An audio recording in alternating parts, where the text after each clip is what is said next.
Bonsoir chers amis, on va commencer avec vous à apprendre une poésie de Шарль Бодлер. Здравствуйте, дорогие друзья, добрый вечер, давайте с вами научимся читать правильное стихотворение Шарля Бодлера, которое называется «Альбатрос». Посмотрите, пожалуйста, текст, если у вас его еще нет, он был в предыдущем посте.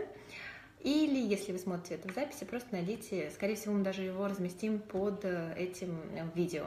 Итак, начнем. Как всегда, я сначала прочитаю его достаточно медленно, чтобы вы могли его услышать, потом я переведу некрасиво, но чтобы мы могли понять смысл этого стихотворения. Дальше мы прочитаем его по слогам и потом по строчке. И дальше вы будете уже работать сами, и можете смотреть это видео много раз. Надеюсь, что будет полезно. И давайте начнем. Прочитаю. Souvent pour s'amuser, les hommes d'équipage prennent des albatros, vastes oiseaux des mers, qui suivent, indolents compagnons de voyage, le navire glissant sur les gouffres amers. À peine les ont-ils déposés sur les planches, que ces rois de l'azur, maladroits et honteux, laissent piteusement leurs grandes ailes blanches, comme des avirons traîner à côté d'eux. Ce voyageur ailé, comme il est gauche et veule, lui, naguère si beau, qu'il est comique et laid. L'un agace son bec avec un brûle-gueule, l'autre mime en boitant l'infirme qui volait. Le poète est semblable au prince des nuées, qui hante la tempête et se rit de l'archer, exilé sur le sol au milieu des huées, ses ailes de jonc l'empêchent de marcher. Voilà. Bon, ну, если честно, я прям не очень-очень сильно старалась, так что я вам обязательно вышлю еще и ссылку на видео в YouTube, где прочитал человек, который очень старался. Voilà. Но это не цель. И сейчас будем переводить, постараемся. Часто, чтобы развлечься, люди экипажа, то есть матросы, берут альбатросов, этих широких морских птиц, которые следуют за ними, беспечные, то есть вот беспечные путники, компаньоны путешествия, и они следуют за кораблем, который скользит по таким горьким безднам, ну то есть таким вот темным-темным волнам, как в моем представлении, мне кажется, имел в виду автор. Дальше. Едва ли их положат на доски, то есть на палубу, и вот только эти короли лазури, то есть воды, становятся малядруа, неловкими, и он то им становится стыдно, они позорные. Они оставляют за собой жалко большие крылья белые, как будто бы весла, которые тянутся за ними, рядом с ними. То есть вот они такие, их крылья уже не служат им какой-то опорой и силой, они их так вот тянут за собой. То есть это такое должно жалкое зрелище представлять. Дальше. Этот путешественник крылатый, как он теперь, вот, то есть левый такой неправильный, и как он неловок, он недавно такой красивый, а теперь он смешон и уродлив. И у него клюв, как какая-то обрубленная трубка, и он пытается изображать, и вот так хромает какой-то инвалид, который летал. Ну, то есть вот прям это такие сильные эмоции. Поэт, похожий на принца вот туч каких-то, который преследует бурю и насмехается над лучником. Экзиль это ссылка. То есть вот когда его ссылают в ссылку посреди какой-то земли, то есть там, где ему не место, потому что место ему в небе, и вокруг него кто-то кричит, его крылья гигантские мешают ему ходить. Ну вот, то есть такая грустная история. Посмотрите, перевод тоже есть очень красивый, такой художественный, чтобы вы действительно могли воспринять эту картинку. Но сейчас мы читаем с вами по слогам. В ритме, после каждой строчки мы делаем паузу. Широко открывайте рот.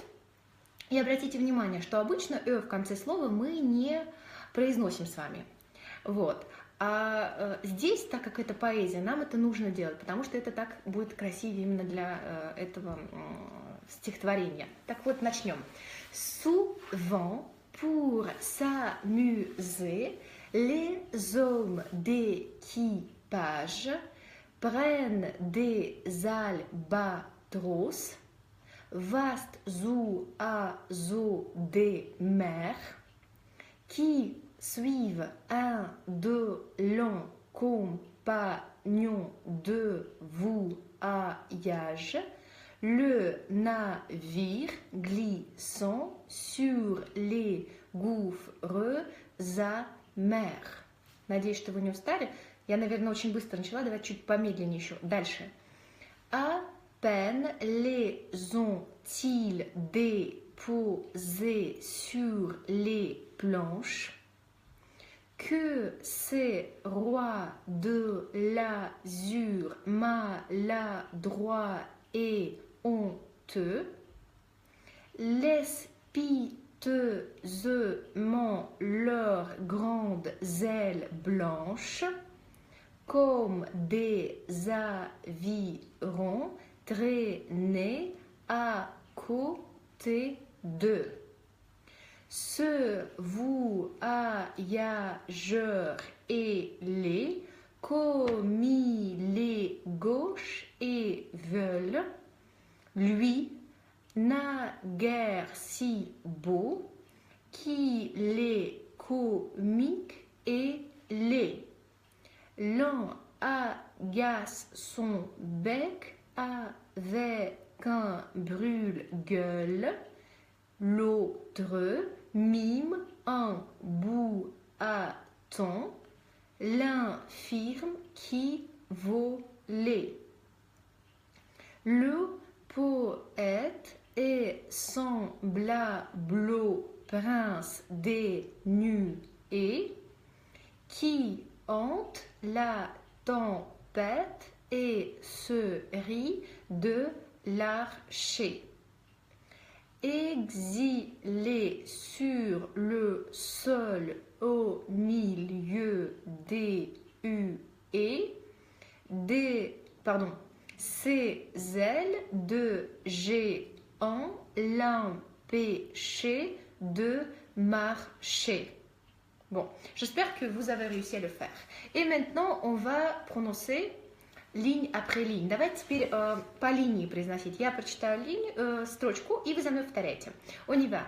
Souvent, pour s'amuser, les hommes d'équipage, не оглушайте «ж», чтобы было, prennent des albatros, vastes oiseaux des mers, qui suivent indolents compagnons de voyage, le navire glissant sur les gouffres amers. À peine les ont-ils déposés sur les planches, еще раз эту же фразу, à peine les ont-ils déposés sur les planches, que ces rois de l'azur, maladroits et honteux, laissent piteusement leurs grandes ailes blanches comme des avirons traîner à côté d'eux. Последнюю строчку еще раз. Comme des avirons traîner à côté d'eux. Следующее. Ce voyageur ailé, comme il est gauche et veule, lui, naguère si beau, qu'il est comique et laid, l'un agace son bec avec un brûle-gueule, l'autre mime, un boitant, l'infirme qui volait. Le poète est semblable au prince des nuées. Еще раз эту строчку. Le poète est semblable au prince des nuées qui hante la tempête et se rit de l'archer. Еще раз эту строчку. Qui hante la tempête et se rit de l'archer.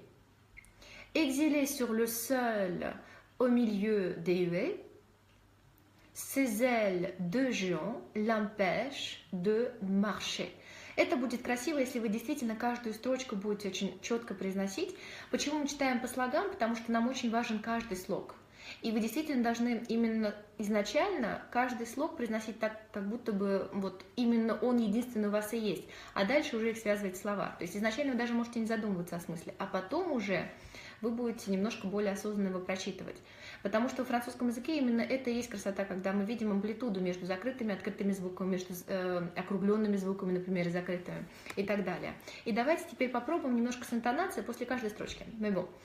Souvent pour s'amuser, les hommes d'équipage, вверх интонацию, prennent des albatros, vastes oiseaux des mers, qui suivent indolents compagnons de voyage, le navire glissant sur les gouffres amers.